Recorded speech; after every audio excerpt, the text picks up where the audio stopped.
The first thing I heard was the crunch of tires on gravel and the faint hum of the ocean in the distance.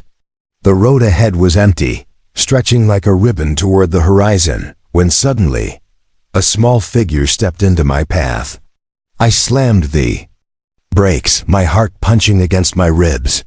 She couldn't have been more than 9 years old, barefoot, hair tied in braids, wearing a faded white dress that looked 2 sizes too big. She didn't wave, didn't run, just stared at me with eyes that carried something far too heavy for a child to bear. Then, without a smile or even a word of introduction, she said it. "Don't move. They're watching." My hand froze on the gear shift. My pulse quickened. The air between us grew dense. Somewhere in the shade of the coastal pines, I thought. I saw a flicker of movement. Her gaze darted there too. Whoever they were, I felt her urgency wrap around me like a vice. I'd lived 60 years and had dealt with billion-dollar deals and hostile boardroom takeovers. But at that moment, I knew I was in the middle of something I didn't understand. My name is Michael Alden, CEO of one of the largest investment firms in the country. For decades, my life had been a blueprint. Precise, calculated, predictable. My world was made of glass towers and leather chairs, of silent car rides to private terminals and carefully worded conversations that never strayed from business. That morning had been meant for solitude, a rare drive down the coast before another week of meetings. The sky was a blue sheet, the kind you almost don't trust, because it feels too perfect. The road curved along the water, waves catching the sunlight like scattered diamonds. But there was an odd stillness. No cyclists, no fishermen tending their lines, no tourists wandering with cameras. Just me, my car, and now, this barefoot girl with a command that didn't feel like a request. Somewhere deep down, a part of me recognized that this was the kind of moment you don't ignore. She stepped closer, unblinking. Her skin was glistening under the sun, but her voice carried the firmness of someone used to being heard. "Don't talk," she whispered, glancing over her shoulder. Before I could form a question, she walked past my door and opened the back seat as if she belonged there. The audacity of it stunned me. People didn't get into my car uninvited, let alone children. She climbed in quickly, knees pulled up, eyes fixed on the side mirror. I turned in my seat, but before I could speak, her small hand shot forward, pressing over my mouth. Her palm was warm, trembling slightly, but her grip was steady. I looked into those eyes, and what I saw wasn't fear alone. It was calculation. She was hiding something, or perhaps hiding from something, and for reasons I didn't yet understand. She decided I was her shield. We sat there in silence for a few breathless seconds, until I saw it. A black SUV rolling slowly down the road. Tinted windows reflecting the bright afternoon glare. The engine's hum was steady, predatory. The girl's eyes followed it like prey tracking the hunter. As it passed, I caught a glimpse of 2 men in the front seats, their heads turning slightly, scanning. The SUV didn't stop, but the heaviness it left behind was undeniable. When it finally disappeared around the bend, I felt her hand fall away from my face. "We have to go," she said, her voice still quiet but laced with urgency.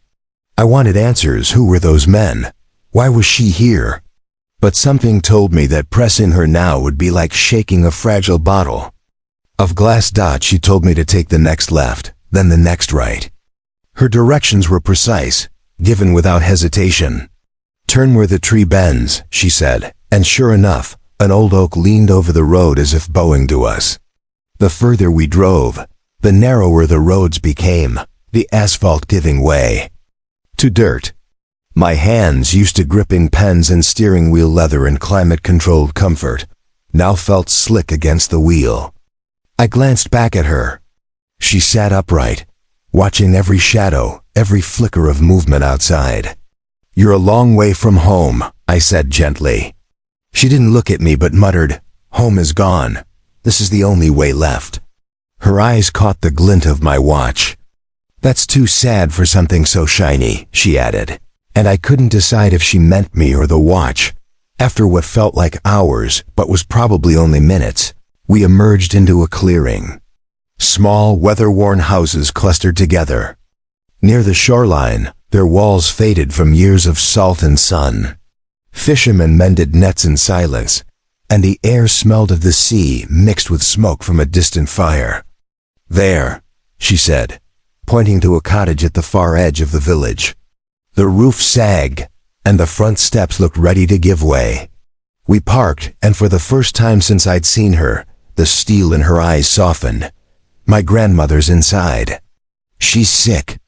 I went to find help." She hesitated, then added, "Those men. They said they'd take her away if we couldn't pay what we owed." She bit her lip, fighting back tears. I didn't need her to explain further. I'd seen enough in my lifetime to know when desperation was real. The woman inside was frail, her breathing shallow.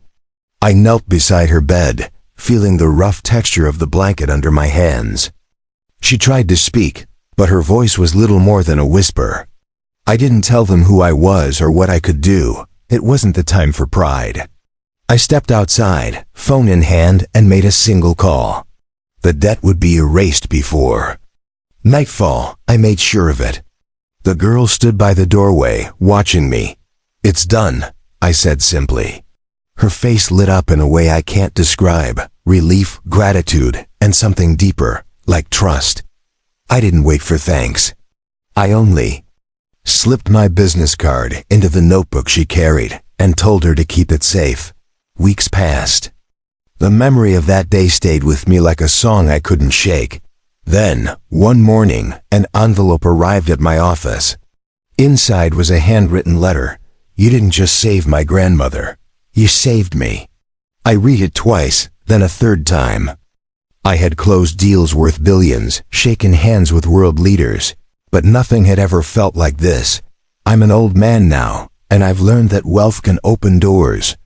But moments like that, moments where a child looks at you and decides you're safe, those are rarer than gold. I still drive that coastal road sometimes, half hoping I might see her again. But even if I don't, I know that, for once, I left more behind than I took. And that's the only fortune worth keeping.